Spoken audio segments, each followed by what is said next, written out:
We have this from Politico. Arizona grand jury indicts Meadows, Giuliani, and other Trump allies for 2020 election interference. The former president is listed as an unindicted co-conspirator, which means I assume they'll probably indict him at some point. So several of the names are actually redacted. And according to Politico, based on how they describe the individuals, it's fairly obvious who these people actually are. They say the only defendants whose names are visible in the version of the indictment released by the Arizona AG are the 11 Republicans who falsely posed as the state's presidential electors despite Joe Biden's narrow victory there. Among them, former Arizona GOP chairman Kelly Ward, state senators Jake Hoffman and Anthony Kern, Arizona's RNC committeeman Tyler Bauer. Arizona Attorney General Chris Mays, a Democrat, has been helming the aggressive investigation, though she initially appeared to be focused primarily on the false electors. In recent months became clear the scope of the probe was broader than previously understood and swept up prominent Trump allies at the national level. They go on to mention the names of the 7 defendants, including Meadows, Giuliani, and Epstein, are redacted, but the document makes clear who they are by describing their roles. Others include attorneys John Eastman, Jenna Ellis, and Christina Bobb, as well as Trump 2020 campaign operative Mike Roman. So I just want to point something out, too, as they say, falsely posed. This actually was a large component of the Supreme Court oral arguments today, because Trump's lawyers said that's not correct. They're not falsely posing. There is already precedent in numerous cases, even in the Supreme Court, of states sending alternate electors. There's even a video going viral of Van Jones mentioning that in 1876 there were many states that had alternate slates of electors, and famously, between Richard Nixon and JFK, Hawaii sent uncertified electors, which Nixon chose to count. So I suppose they're wanting to have their cake and eat it too.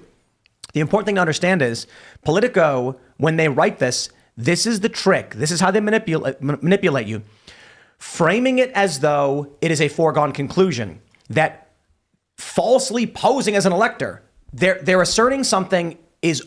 The assumption is it was already a crime and illegal what they did. Now let's figure out if they did it, instead of arguing whether or not you are allowed to send alternate electors. Or the reality is, I don't think they even necessarily sent. I think they had a group of people who said they were prepared to be the sworn electors for Trump in the event of a court victory, which is what you have to do to challenge an election. And now they're being criminally charged for it because, my friends, the Rubicon has been crossed by the Democrats some time ago. Donald Trump's court case in New York, need I say it again? It's a misdemeanor that's beyond the statute of limitations. They've upgraded to a felony that they're arguing is election interference, but not a single person can say what the crime was, because their argument is the crime is that there was a conspiracy between Trump, Michael Cohen, and what was his name? David Pecker? Is that his name? Yes. They said they conspired to suppress negative information to influence the election, which, of course, is completely legal and not a conspiracy because it is completely legal. I don't know what to tell you when we're at a point where you have basically the entire state of New York pretending to file criminal charges. I'll just stress this. Trump being threatened and forced to attend this trial is no different than a group of clowns putting on clown costumes and saying it's time to go to clown jail. There's no statutory law and there's no legal authority they have to demand this of Trump. There is no criminal statute for which Trump is actually being charged. I honestly have no idea what's going on. And to make it worse, Trump didn't go to the Supreme Court oral arguments. He went to New York and complained about it. I'm disappointed, but I get it. The argument, they say, is that Trump didn't want it to appear that he was making the Supreme Court case about him. He wanted it to be separate from him so that it would be about the country. And I get it. I can respect that. Because we were saying the other day, I was like, Trump should be there and he should say, you know, I'm going to stand up here. I'm going to stand here to defend the office of the presidency. The concern from his legal team, I suppose, was if Trump does go there, it becomes a question about Trump's actions and not a question about the office of the presidency. So he wanted it to be essentially standalone. But here we are. I want to add this before I just kick it off. Jenna Ellis really offended people when she said she was going to fight these charges in Georgia, raised a ton of money, and then pleaded guilty, cried in court and on TV and said if only she had known, she regrets it. She didn't know what was going on. Well, there's one thing about confessing to doing something and pleading guilty to on TV is that now, with Arizona charging her, that's it. Not only will she likely raise not a single cent, maybe 1 penny, maybe she'll have some friends who will give her money, but she's burned her goodwill. She burned the bridges with Trump and his base, and now she's being actively targeted still by the Democrats, and they will likely only turn the heat up. Only now, she has nothing to offer them. So I imagine she goes to prison. I don't see a path out for her. Pleading guilty does nothing for her. She already pleaded guilty in Arizona, in Georgia. They got that. She's not going to raise money from anybody else. What's she going to do? Go to Arizona and be like, well, I went on TV and said, yeah, I did it. I didn't? Good luck. The victories they go after for these people who support Trump, especially with J6ers, is they want you to bend the knee and say, Trump put me here, this is my fault. I know when the proffers that I went to, 12, 13 hours worth, that was the goal the entire time. With Jenna Ellis, she bent the knee. She said the words, but now she's all used up. She played the game thinking she was get out of it. They're not going to stop. If you are affiliated with Trump, they will continue to come after you again and again. They're not actually going against, these aren't charges, right? This is not real. Yeah. The charge is you supported Trump and you went against us. She's a lawyer. What did she do? She was asked by a U.S. citizen to represent him by doing legal services, and she did. And that's not a crime. And they charged her for it. Kenneth Chesborough, who also pled guilty in Georgia, is one of the, I think he's co-conspirator number 5 or something. Unindicted though, right? Unindicted. And so it's this thing, they're like, he pled guilty, he is still being implicated in something. I don't know, I can't speak to the motivations of why you would plead guilty in any of these cases. I could understand that there's a lot of financial and social pressure to do that. On the other hand, it doesn't protect you from anything else. And especially with the fervor with which they're approaching, they being a larger left-wing movement in the country to convict Trump. I mean, this came out the day that we had Supreme Court arguments, and I know we might talk about that later, but it's anything to try and make Trump look bad because inevitably he's going to be the Republican nominee, and there is hysteria about preventing him from getting in the White House. I mean, it's the same field of people that are running these polls that are saying, well, RFK is taking votes away from Trump, when actually they're also praising RFK's entire family for being like, he should drop out of the race, he's making it more difficult. They just want anything to keep Trump out, and all of this feels like a waste of taxpayer dollars to me, to be honest. I can't imagine being in any of these states, especially if you live in a city that has a serious crime problem, being like, thanks, guys, this is what you're investigating? Yeah, I don't think they have any concern wasting taxpayer dollars. No, they hold on don't, a but the second. taxpayers probably do. Well, I think we're missing something, right? If we want to argue, and I think there's at least some room for this form of analysis, that the purpose of a system is what it does. This is not a waste of taxpayer money. This is actually the kind of stuff that they take your money to do, to continue to empower themselves. They're scared. They know that if Trump gets reelected, they're going to be punished for trying to use the system against the people and subverting their will, even though they claim we live in a democracy, even though they claim that needs to be respected, even though they claim they want free and fair elections. They went after the democratically elected president. They did not let an authentic transfer of power take place, because the entire time he was in office, they were running investigations, pulling all sorts of shenanigans to try to bring him down, impeach him, bring him out of office. And despite all of the investigation and the amount of time that they spent looking into him, which we know at least goes back to the time when he was running for office, because the Obama administration was spying on him, and that did turn out to be true, no matter how much the media wanted to mock him for it. And after all of that, after the degree to which every single inch of this man's entire life has been combed over, they have to bring him up on these nonsense charges. They have to bring him up on these nonsense charges, and we all know why. We all know why. It's because the only law that he broke is the implicit law. Don't challenge the deep state. It's not a law that's formalized or written down or codified, but when we see the way they're handling Trump and the people he surrounded himself with, it is very clear that it's one of the highest rules in this country. You know what I love? It's that back in the 2016 cycle, the deep state guys got together and they were like, Trump's 4-star hand. Release the tape of him saying, grab him by the pussy. He's done. And then they release it and nothing happens. And they're like, what's going on? Why isn't he losing? And it's like, sir, he's become more popular. It's like, So they have to keep ramping it up. They've come to the point now where everything that they thought would actually stop him didn't. So they're just making things up now. And they're like, he had a marketing team that wanted to make him look good in the press. So he cheated. Arrest him, I guess. That crazy He guy. ran a campaign. Isn't it incredible that he ran a campaign? That he tried to make deals with journalistic outlets to publish stories. Wait.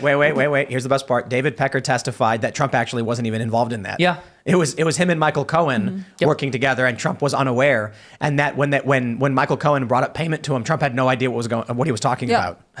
Which has been Trump's legal team's position the whole time. But also, because no Democratic politician has ever had this sort of catch and kill agreement with a publication. There's no way a left-leaning politician has ever gone to, I don't know, the left-leaning mainstream media and been like, hey, don't run bad stories about me. That would never happen, right? Oh, wait, it probably happens all the time. It's just that Trump's not allowed to do it. Well, look, I keep bringing this up, but Time Magazine literally acknowledged that the media and all of corporate America came together, they coalesced, and they decided that they were going to prevent Donald Trump from getting elected. But they said that they were fortifying the election rather than stealing it. And so they were comfortable admitting that publicly. But we all know what they're saying actually means. Even if you don't want to take the interpretation I take, it's really, really obvious that what they did was much larger than anything they're accusing Trump of doing here, right? His lawyer talking to a publisher saying he'll make a deal with him to not publish certain stories doesn't even begin to approach the territory of what they did and that they acknowledge that they did when all of the large media outlets and social media outlets and even intelligence officials came together to kill a story because it made Joe Biden look bad. Yeah, well, unfortunately, Republicans don't do anything. That's right. Well, there is something they do. Mike Johnson goes to Colombia and threatens to pull federal funding and demands that Joe Biden bring in the National Guard because a bunch of people are protesting Israel. Well, that's one thing they're upset about, I guess. I would love to send the National Guard to the border, though. That would be cool. Isn't that funny? Yeah, send the National Guard and get in the wrong directions. Dude, look, I got to tell you, it's very obvious Let us that send the protesters to the border. They'll establish an encampment, and then maybe we'll do something about it. when they ousted McCarthy and no one could figure out who was going to be speaker, and then it was Mike Johnson, everyone's like, who's this guy? And then the deep state said, Mr. Johnson, Mr. Speaker, congratulations. Right this way, we're going to give you the confidential briefing. And then they brought him into a room, closed the door popped right back open. He walked out and said, I've completely changed all of my positions. Wow. And now he's in favor of FISA warrants. He's in favor of foreign spending. He's in favor of Ukraine, Israel, all these things. It's almost like they brought him to a back room, beat him up a little bit, and then kicked him out and said, you know what happens next? No, I think it was the battle of ideas. I think they had a really spirited conversation about it. And they shook hands at the end. They said, see you later, man. He went, I agree with that after the conversation was over. You make some great points. No, I mean, there are a lot of Republicans who are in Congress right now who do support sending money overseas. I think we forget because there are a vocal faction of Republicans who say like, hey, let's put America first. Let's focus here. But, you know, you saw Tom Tillis from North Carolina, the senator from North Carolina, attack Marjorie Taylor Greene this week saying that she's like terrible leader and all this stuff. Meanwhile, he's like, it's absolutely imperative that we send money to Ukraine. Like, do you actually think she's bad, or are you just mad that that she's against sending money abroad? What is it here? And again, are you a Republican that reflects my values, or are you just a Republican who has a completely different worldview? Are we only on, you know, do you only have the same label as Marjorie Taylor Greene sort of ceremonially? Well, no, I think at this point it's clear that it's just a ceremonious label. There's a massive civil war, and I would say in both parties. I alluded to this last night when talking about the Israel-Palestine issue. I think that's much more of an establishment, anti-establishment question than it is a Republican or Democrat question, right or left. And we're seeing that increasingly. I think that's also the case with the COVID lockdowns. I think that's been the case with certain conversations surrounding vaccines, certain conversations with other things that people in the mainstream have considered to be conspiracy theory, right? So MTG might, you know, be a Republican, and so might some of these other people, but in reality, they have absolutely nothing in common. I mean, they really have nothing in common. I just want to add real quick, just this side note, because someone super chatted saying she wasn't found guilty. Jenna Ellis becomes latest Trump lawyer to plead guilty over efforts to overturn Georgia's election. So that happened. And someone said you plead guilty. She wasn't even found guilty. She just said, I'm guilty. Like, right. And so worse. this is the issue. Some people are saying, but it was a deferment, like something else. Who cares? She got, what, like 5 years of probation or something? Is that what she got? And probably. I think it's something like that. And she agreed to cooperate. Chief Lieutenant Judge. She's a forced defendant case. Racketeering, violation of the public, both felonies. I think she got sentenced to probation or something like that. But that's not my point. My point is, she has now confessed. She has publicly confessed to having done whatever they accused her of doing.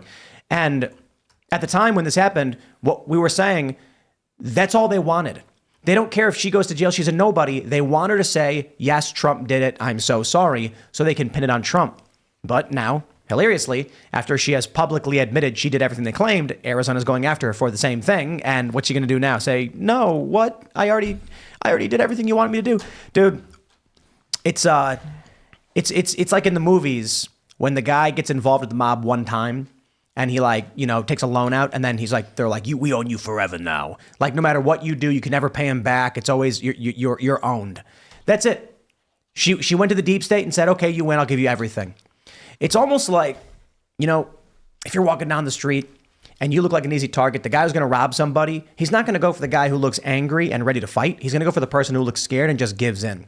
Yeah, that's now, right. I'm not giving advice on anyone what you do in these kind of situations, but she immediately got on her knee and said, I will do anything you say. And they say, we own you forever now. Thanks for watching this clip from the Timcast IRL podcast. Hang out with us live Monday through Friday at 8 p.m. and become a member over at timcast.com for uncensored, members-only shows exclusive. Thanks for hanging out, and we'll see you all next time.